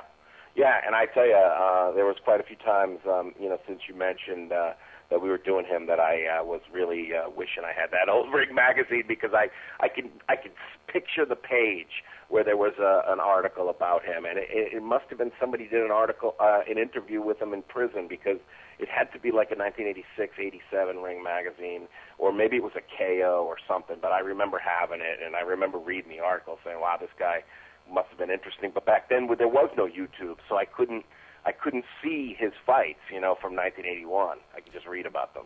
Well, James Scott, he was born in 1947. That's debatable, but the year that most people go by, he was born in October of 1947. Exactly today is his birthday, as a matter of fact, so it's pretty fitting. Really? Oh, wow. He was born October 17th, 1947. He's 65 years old today, and he was 6'1". He did fight in the light heavyweight division, although he had fought several heavyweights, including his pro debut. His career record... He talked like he wanted to fight Larry Holmes. So you got to admire that, too. Just like Nonito Donaire, this guy was arrogant. Yeah, no, yeah, but I would be a little more nervous about James Scott than I would. No, I'm not taking anything away from Donaire, but James Scott Donaire doesn't look as badass as he is. And it's funny to listen to him tell his story that they used to pick on him in school and stuff. But anyway, James Scott, 19 wins, 11 coming by knockout. He did have 2 losses during his career, never was stopped. His 2 losses came at the hands of Dwight Muhammad Quayi and Jerry Martin, who was an 18-1 fighter. Those were his only 2 losses. He did have 1 draw. He had a career rounds at 173 rounds with a 50% knockout ratio. James Scott, blast from the past. I enjoyed reminiscing about James Scott. I mean, I'm going to go and review some of his things, some of his fights. I was able to get some links from YouTube as well, and I didn't get a chance to watch them all, but I'm going back to revisit them because he was an exciting guy. Definitely, yeah. And I think there in one of them does have some clips of interviews, and it looks like some of them are interviews from his cell. Hey, listen, we got a great job, as usual, Alex. We got to run, but before I go, a quick question. We got a couple of fights this weekend. Danny Garcia against Eric Morales. What do you think, man? I'm going to go with Garcia, and I think he's going to win bigger than last time. Last time was a split decision, and wasn't it? I don't recall, honestly. I don't recall. Yeah, I completely forgot that was this weekend, as a matter of fact. I like Garcia because, let's face it, Morales is not getting any better. I thought he should hang him up for a while now, and I think Garcia, look to see him capitalize on the Khan win. Well, the thing that Garcia did wrong against Morales the last time was that he was winning by boxing him. And then all of a sudden he started standing in front of Morales, and Morales made a last-ditch effort and got the scores close on the cards towards the end of the fight. Real quick. Right, and I think that's one of those things that he could probably make some smart adjustments and prevent that. And think about it. It's the old Gil Clancy adage that a guy becomes a better fighter once he's champion. Oh, I agree with that. And speaking of that, Paulie Malignaggi's taking on Pablo Cesar Cano. I love Pablo Cesar Cano. I think he's another fighter that had Eric Morales beaten around the ring until he started standing in front of him. But I think he's a better matchup with Paulie. Who do you like in that one? Yeah, I think you're probably right that it'd probably be Cano, but don't sleep on Malignaggi. He's another guy that I do have a thing for him. I do like Malignaggi. I think he's tougher than he is Flash. Well, one last thing, especially what a great segue. Speaking of Flash and having a thing for him, Orlando Cruz. Orlando, you knew. Oh God, Orlando. I think Orlando Cruz. I think that's a great story. I think if it brings anybody, brings more fans, that's terrific. I think, like you said earlier, it's. I disagree in the sense that, if it is a big deal because I think, we're living in a time where people do want to deny those rights, certain rights to that group of people, and I think that's wrong. It's not a choice. It's how people are born, and I think that if you're born a certain way, you shouldn't be denied rights. That's ridiculous. So I think more power to Orlando Cruz. I look forward to seeing him fight. But, of course, he's got to win to be worth watching.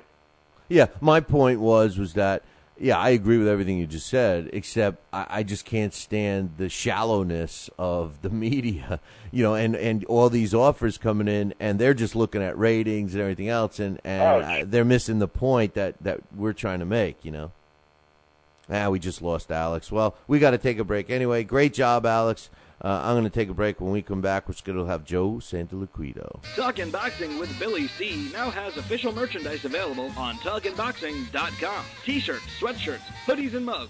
And yes, even undergarments.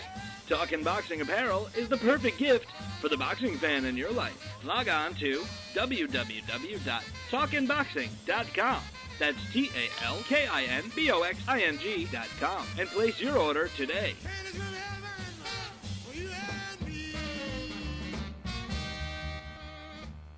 Join us here for 2 hours as Billy and the gang do what they do best. Every time I start talking about boxing, a white man got to pull Rocky Marciano out their ass. Rocky Marciano was good, but compared to Joe Louis, Rocky Marciano ain't... Hit Joe Louis's ass. Joe Louis was 75 years old when he fought. Huh? What? We're supposed to be talking boxing. It's Talking Boxing with Billy C. As Billy C. sits here in the multi-million-dollar Talkin' Boxing Studios, sipping a fine wine before you're even out of bed, you should be thinking, damn, I wish I had a mustache like his. It's the Talkin' Boxing with Billy C. show.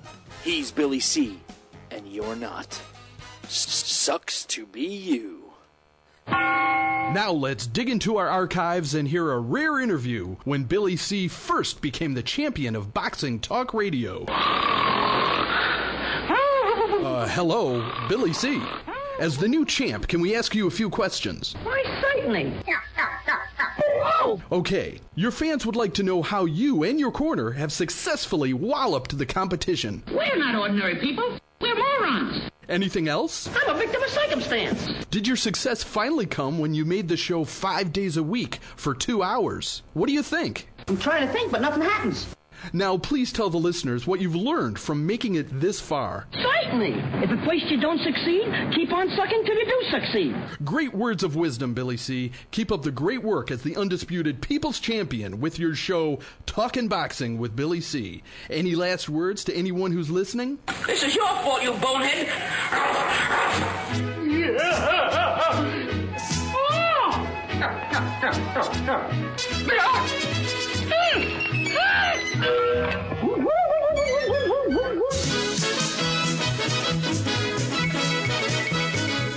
And we're back. You're listening to the Talking Boxing with Billy C. show. You're watching us on the Fight Now television channel. If you don't have Fight Now on your sports channel lineup, you need to call your local television provider and tell them you want Fight Now right now. It's that simple. Pick up the phone and call them. For all information about the channel, you can find it on their website, www.fightnow.com. Speaking of now, joining us, the infamous Joe. Oh, that's right. No Joe Santaliquido. We got Alex back, though, man. I didn't mean to hang up on you before. Hey, no problem. Yeah, it wasn't me, man. I didn't do it. But I wanted to talk a little more about some other stuff. And, no, I'm not going to bombard you with the Orlando Cruz thing. I think that, just to finish our thought, I do think that my opinion is I don't like the way the media, like I said just before we hung up, I don't like the way the media is trying to make such a big thing of it. And like I was saying earlier, people that are in the gay community or any other group, they just want to be treated like everyone else. I don't think that anyone's looking for special treatment, like a fast track to an HBO special or a fast track to an HBO card or something like that. And although it's beneficial for Cruz, I'm sure he's going to benefit financially. I don't think that was one of his goals when he decided to come out with his sexual preferences. Oh no, I don't think it was a goal, but I think that you're right. He'll probably benefit from at least the first time they have him on the air, if you subscribe to the idea that he's undeserving of it. I haven't really looked at his record thoroughly yet, but he's fighting Telemundo this week, and then they're talking about an HBO date in his next fight. I mean, if he wins, then sure, let him have it. But I think that I think part of the appeal, one, is that it's a hot issue right now politically. And I think that the other thing is, like you were saying earlier in the broadcast, it's a sport that it's a manly man sport. Yeah. And the idea that it's the first time someone's been active in the sport and openly gay, that's a big deal. Yeah. So I'm not surprised that there is, a lot of talk about it. Because remember, if you go back in the sports history from the very beginning, there was, when you look at the Marquis of Queensberry, his son had a homosexual relationship with Oscar Wilde, the poet. And Oscar Wilde actually went to jail over it because he lied about it, and that was a criminal offense, lying in public in England at the time. Well, I don't think anyone's going to go to jail for cruise, but the one that sticks out the most really is Emil Griffith. I mean, what he went through. But anyway, and remember, I mean, that was to him. That great documentary talks about it. I mean, one of the reasons why he, attacked Benny Paret so savagely in that fateful fight was because Paret had so openly questioned his manhood before the fight, and that was especially troubling to Griffith. And he was calling him names during the fight too. Right. But well, we'll see, man. Now if he can fight, at a level, he's definitely going to benefit from it. And you're right. It would be nice that they fight and it's just not an issue. Right. Right. And maybe we're getting there. At some point in the future, that'll be the case. Of course, it's going to be the case because right now, it's people my generation and older are the ones that are causing the issues because the younger generation, it's totally acceptable. Life is life. And when you think about it, it's probably already happened. We just didn't know it. They were closeted. If whatever, I think it's like 20% of the population, is gay. Wow. Well, we just lost you, Alex. So if you could call us back, 20%. That's a big number to me. I wouldn't have thought it was that high to take 20% of the population. Are we talking about the population in the United States or worldwide population or what? That's actually a big number if you think about it, man. 20 out of 100 people are gay. Hey, whatever. But I do know one thing. Like with my kids, are in their 20s. We got your back, right? Yeah, I'm here. Is that true? 20%? Is it? I don't know if it's that. I thought I remember hearing that at one point when I was younger. 1 in 5 or something. Isn't 1 in 5 20%? Yeah, 2 in 10. But maybe that's wrong. But if it is that high, you got to figure. Of all the fighters that we've seen for as many years as the sport's been around, it's very likely there's been a gay guy among them. Well, does that include the trisexuals, the ones that will try anything? Like Rodney Dangerfield? Yeah. I'm a trisexual. I'll try anything, But, I don't know, man. Hey, more power to them. All I was saying is, my kids are in their 20s. And, I remember them coming home from school and, 10 years ago, more than that, 12 years ago, and referring to so-and-so, oh, yeah, he's gay or she's gay. And, it didn't mean that weren't friends, you know what I mean? And, when I went to school, there's no way anybody would have said that. In a million years, they wouldn't have referred to anyone as that. It's a better world, Alex. Maybe it's people are thinking how bad it is. They're always talking about man killing each other and nuclear wars and all of this. But really, maybe it's not all that bad. Maybe things are a little better. And which brings me to this. One of your other big fan, another biggie you're a big fan of is Sergio Martinez, and we're talking about him a little earlier. What's your thoughts on Sergio Martinez? Two things. Number one, him choosing, obviously he had to, but the knee operation and what impact do you think it'll make? And the second part of the question is, what's your thoughts on him entering into the promotional arena? And are you like me? Do you think that we should have more and more former fighters go into promotion after their ring career is over? I guess he certainly won't be the first, and is not going to be the last. And hopefully he'll do well. But I don't know. I'm not sure how good of a thing it is. I mean, I think like you talk about, it's a very hard thing to be successful at. If you don't have money. If you don't have money, it's hard. If you have, that's what I was going to say, was that I think Golden Boy has done well. I think in part because Oscar's so wealthy to begin with.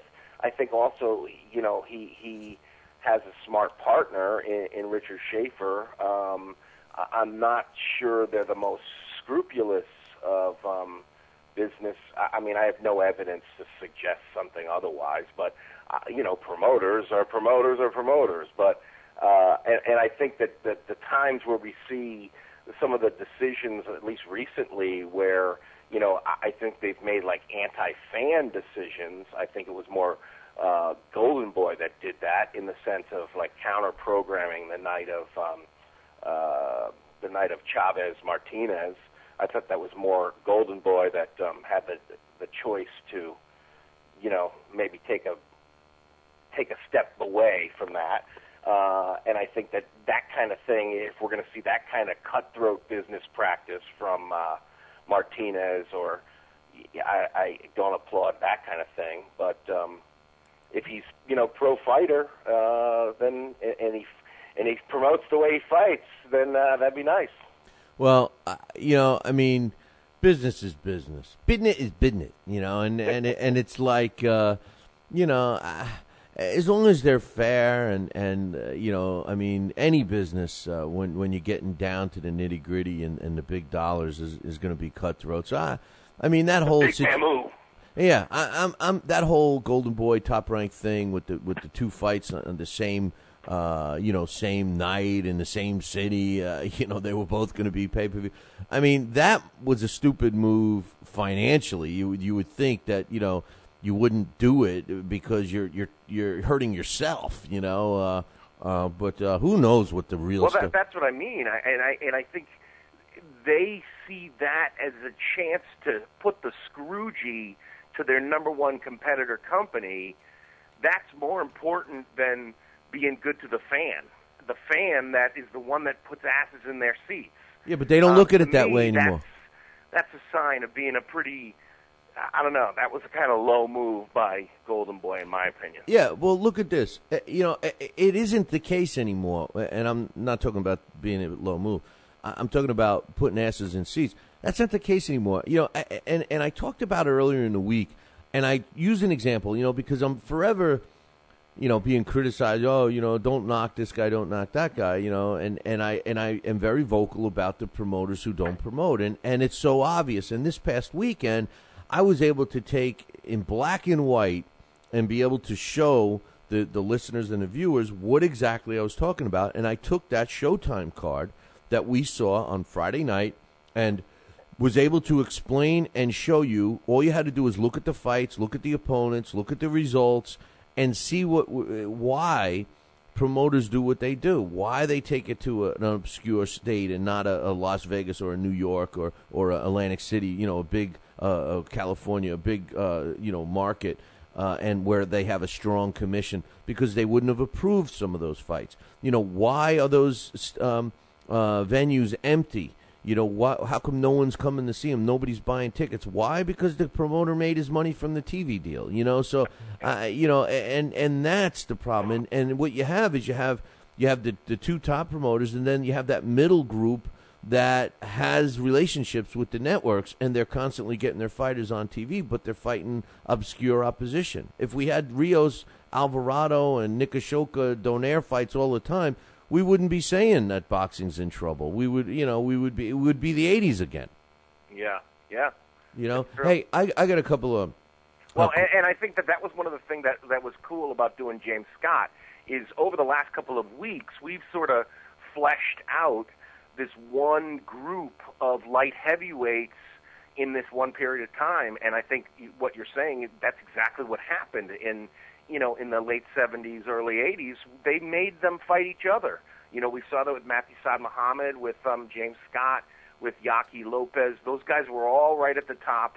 Dwight Muhammad Kawi, Marvin Johnson, those guys were all right up there in that top group fighting each other. And I don't know, you knew where the top contenders were coming from. There was a legitimacy to them because they had beaten another guy you'd heard of. Yeah, well, boxing in general, I mean, we could take, when you go to that era, you look at the heavyweight division, same thing. You look at the middleweight division, same thing. I mean, we just had so much only because people were used to seeing the fighters. And I agree with some of the younger fans today. I believe that we currently have better athletes and better fighters today than we used to. The problem is they can't prove it because they don't fight enough. They don't fight the better opposition. They're not trying to prove that they're the best guy. They're taking the easiest road, the most direct point, direct route to the championship, which from a business perspective, I'm not going to knock them, but that's why the sport has faded. And with that, I wanted to ask you two more questions before we wrap it up here. Number one is they announced that Andre Berto is fighting Robert Ghost Guerrero in November 24th. I like the fight, Alex. Finally, they talked about a decent one with that guy. Yeah, I like it, and I think that Robert Ghost Guerrero has to beat an Andre Berto to even be taken seriously to fight a major fighter like Manny Pacquiao or Floyd Mayweather. And Berto has a lot to prove as well. Coming off of that, what do you think, man? I think you're absolutely right. I think it's a good matchup because of both those factors. That they both have a lot to prove. I think Berto's a good yardstick to see if Guerrero could handle some of the top guys at welterweight because he didn't look sensational in his last fight. So the idea of talking about Floyd Mayweather or Manny Pacquiao is just ludicrous. So he needs somebody like that. Berto. And Berto, I think even Berto would be able to beat him if he was hadn't been on the shelf so long and had so many injury issues. I think that's what makes the fight more competitive, and I think one that Guerrero could win. Because in terms of boxing ability, I think Guerrero's much better. But I think that Berto is explosive, and Berto's the more natural welterweight. So in those things, I like a lot more over Guerrero. But because of the injury and because of the inactivity, I think Guerrero has a great chance. I think it's a really good fight. Yeah, well, remember something. Guerrero's coming off the shoulder injury, too. So, that was the big question mark in his last fight, and he obviously answered that question. But you're 100% correct. I agree with you 100%. I should say Robert Ghost Guerrero is a much better boxer, much better skilled at boxing. But Andre Berto is going to test his chin. Andre Berto is going to, test his fortitude, as the WWF used to say, So I'm looking forward to this. Berto has a lot to prove. So he's going to have to come hard at Guerrero. That's going to be a fun fight. Yeah, no, I'm looking forward to that one in November. And the other thing I want to ask you real quick, we're running out of time, is Andre Ward and Kelly Pavlik, they're starting negotiations. And I got to be honest with you, I am so irked about what's taking place. Can you believe that Kelly Pavlik and Top Rank have the upper hand in these negotiations against Andre Ward? And again, this is a direct result of Andre Ward just not being with the right promoter. And it's appalling to me, especially since we have Andre Ward ranked number 1 pound for pound, and I think he deserves it based on the level of opposition. And he has no choice, but Kelly Pavlik is driving that bus. Yeah, it is.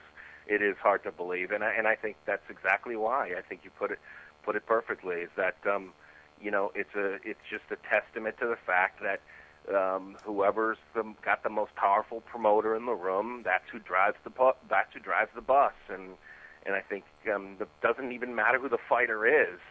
And I think there's a perfect example. I mean, you think Andre Ward's going to have any trouble with Kelly Pavlik? I mean, all due respect to him, he just hasn't been fighting at that upper echelon that Andre Ward is at. Not recently. I think that's an easy win for Andre Ward at this stage. Oh, I agree.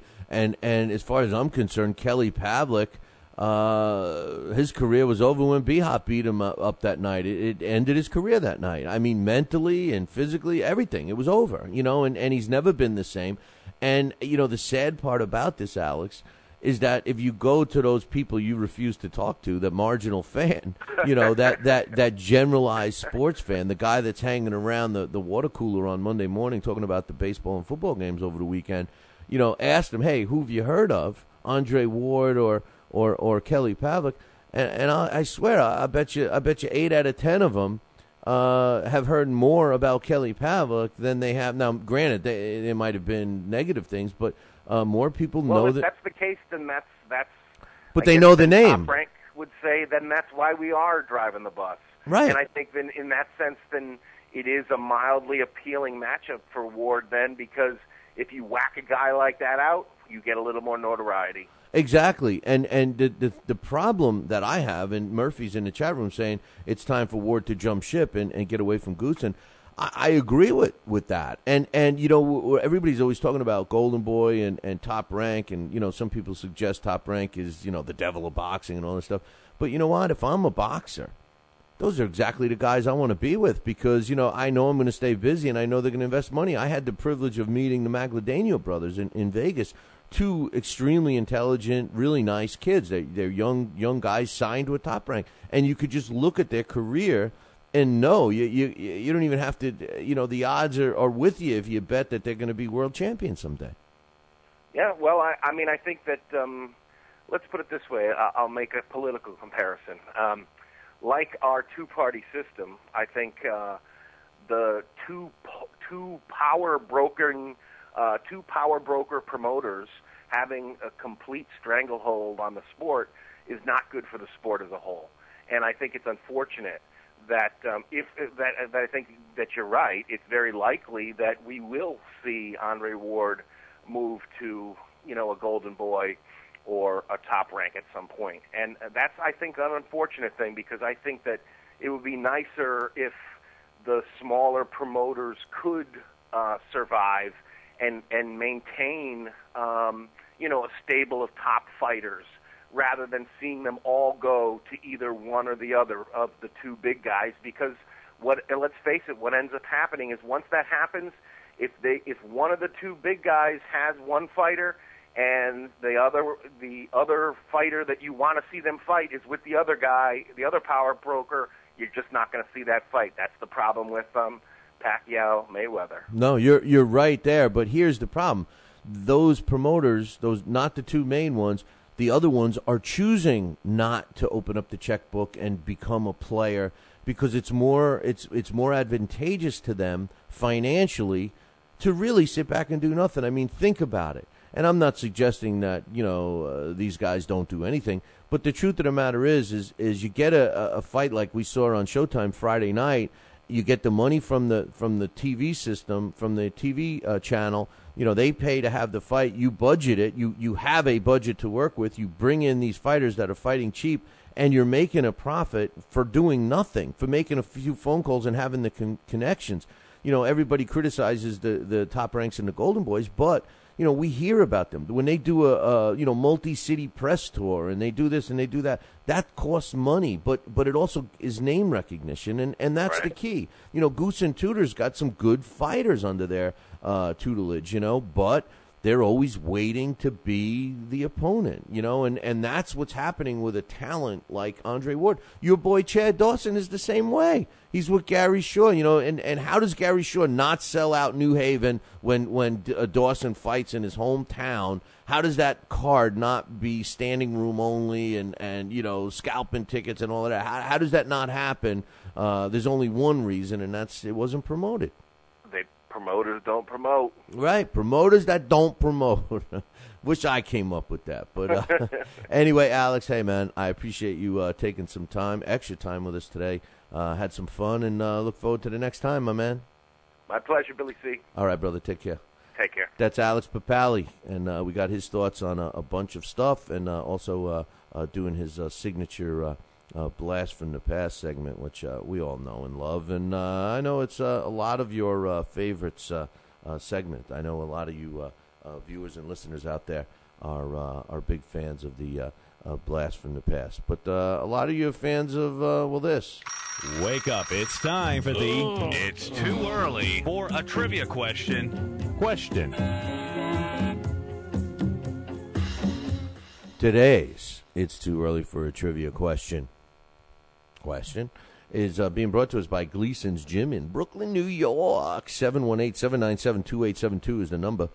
That's 718-797-2872. Gleason's Gym in Brooklyn, New York. Check them out. You can give them a call, or you can visit their website through ours, www.billycboxing.com. Just click one of the Gleason's Gym banners. And anytime you call them, tell them Billy C sent you. And if you're going to buy something, T-shirt or sign up or do whatever, demand the Billy C discount. So our trivia question today on the line, and I do have four more, including this one, of the, and then that's it. There's no more. It was a commemorative Rocky Marciano knocking out Jersey Joe Walcott. Sorry, James Curl. And it was a phone card issued in the early 1990s. So if you win it, you can't use the card anymore. But it's pretty cool for your collection. And it goes to the first person that gets this question right. Now, we had several incorrect answers, and I'm going to expose them. We had one incorrect answer from the champ. The guy's been, kicking our ass here with trivia question, and that's my man, Coach. But no one got this one right so far. The question is, who was known as Greased Lightning? Who was known as Greased Lightning? If you know, email me, Billy at TalkinBoxing, TalkinBoxing.com. And if you're the first one to get it correctly, you will win the card, the phone card, the commemorative Rocky Marciano phone card. Who was known as Greased Lightning? If you know that answer, email me now. And even if you're listening to a replay, email me, because we still need a winner. So good luck to everyone there. Billy at TalkinBoxing, TalkinBoxing.com.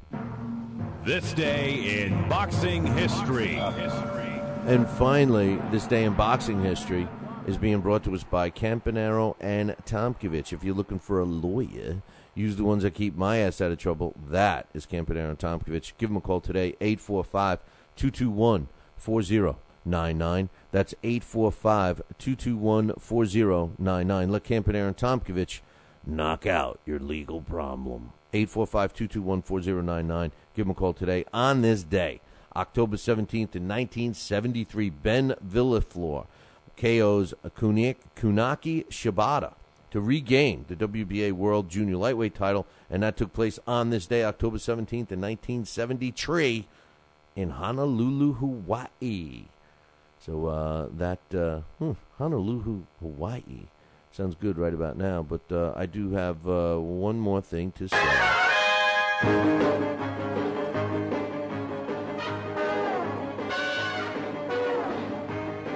Make sure you tune in tomorrow morning, same bat time, same bat channel. Well, then again, there's only one channel that we care about anyway. It's called Fight Now. That's right. You got to call your local television provider and tell them you want Fight Now added to your sports channel lineup. It's that simple. Pick up the phone and call them right now. Oh, you need some information? All the information about Fight Now can be found on their website, www.fightnow.com. See you all tomorrow. Ciao, baby.